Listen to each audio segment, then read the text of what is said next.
Chapter Nighttime Confessions. The sphere was quiet, its hum the only sound in the stillness of the night. Outside, the ocean stretched endlessly, a dark abyss broken only by the faint, ghostly glow of metromite veins pulsing beneath the waves. Miles sat alone on the observation deck, leaning back in his chair, a tumbler of whiskey in his hand.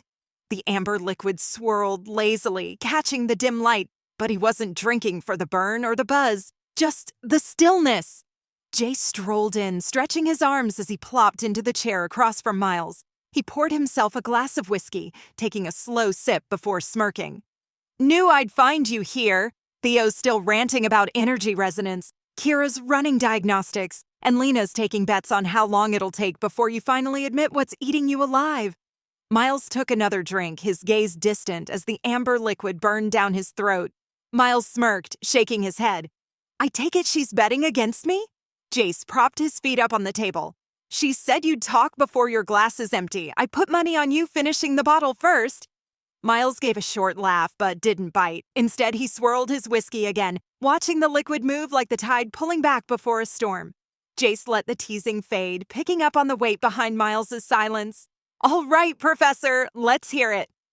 Miles exhaled, setting the glass down with a soft clink. "Helena." Jace's smirk widened. "Oh, now we're getting somewhere." Miles ran a hand through his hair, then leaned forward, bracing his forearms on the table. "She's different, Jace. I've been around a lot of people, seen a lot of places, and let's be honest, most of the world is a mess. Corrupt, selfish, driven by greed. But Helena," he hesitated, searching for the right words. "She's not like that. She's untouched by all of it." Jace tilted his head. "Untouched? How?" Miles shook his head. "She's pure, and I don't mean that in some naive fairy tale way. She's just real. No lies, no pretense. She's never known politics, never seen war, never had to watch people tear each other apart for money or power. She's lived alone in a place that once held so much, and yet she's not broken. She's still curious, still kind. She fights because she has to, not because she enjoys it. She still sees the world like it's worth saving." Jace leaned back, his smirk softening. "That's rare."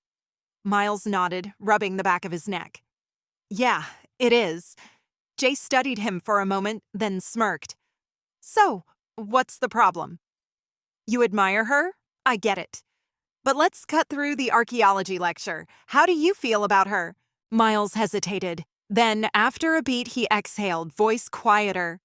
"She makes me feel like there's still something good out there, something worth fighting for."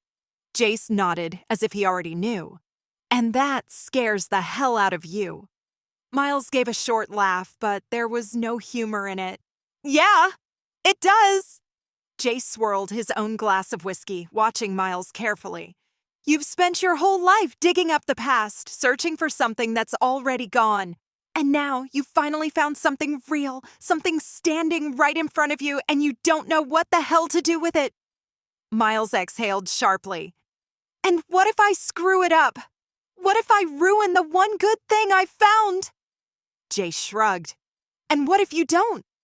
Miles blinked, caught off guard. Jace leaned forward, voice steady. "You're so focused on what could go wrong. But have you ever considered what happens if you're exactly what she wants?" Miles didn't answer. His mind felt like a battlefield of contradictions, of everything he felt but couldn't say. The ocean outside was vast, endless, swallowing the horizon in darkness. Yet, somewhere beneath those waves lay Atlantis, glowing faintly, a city caught between past and present, and at its heart, Helena. He ran a hand over his face, shaking his head. "I don't know, Jace." Jace sighed, standing up and stretching. "You never do, but maybe just this once you don't need to." Jace said, "For what it's worth, if there's anyone who deserves something good in their life, it's you. Try not to overthink it too much, Professor." Jace raised his glass, clinking it lightly against Miles's with a knowing smirk. "To Atlantis, to lost civilizations, and to the most precious thing you found out there." His tone shifted, just slightly beneath the usual teasing. "Don't be an idiot, Shaw. Some things are worth holding on to." Miles didn't answer right away.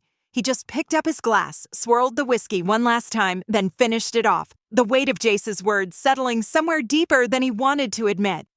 "Thanks, Jace," he said finally. "I needed that." Jace tipped an imaginary hat. "Anytime, Professor." As Jace finished his whiskey and disappeared down the hall, Miles leaned back, staring out at the ocean once more. The hum of the sphere filled the quiet, but his mind wasn't on the mission anymore. Instead, it drifted to Helena, to the weight of what was coming, to the fleeting moments of peace they had left before everything changed. It was on her.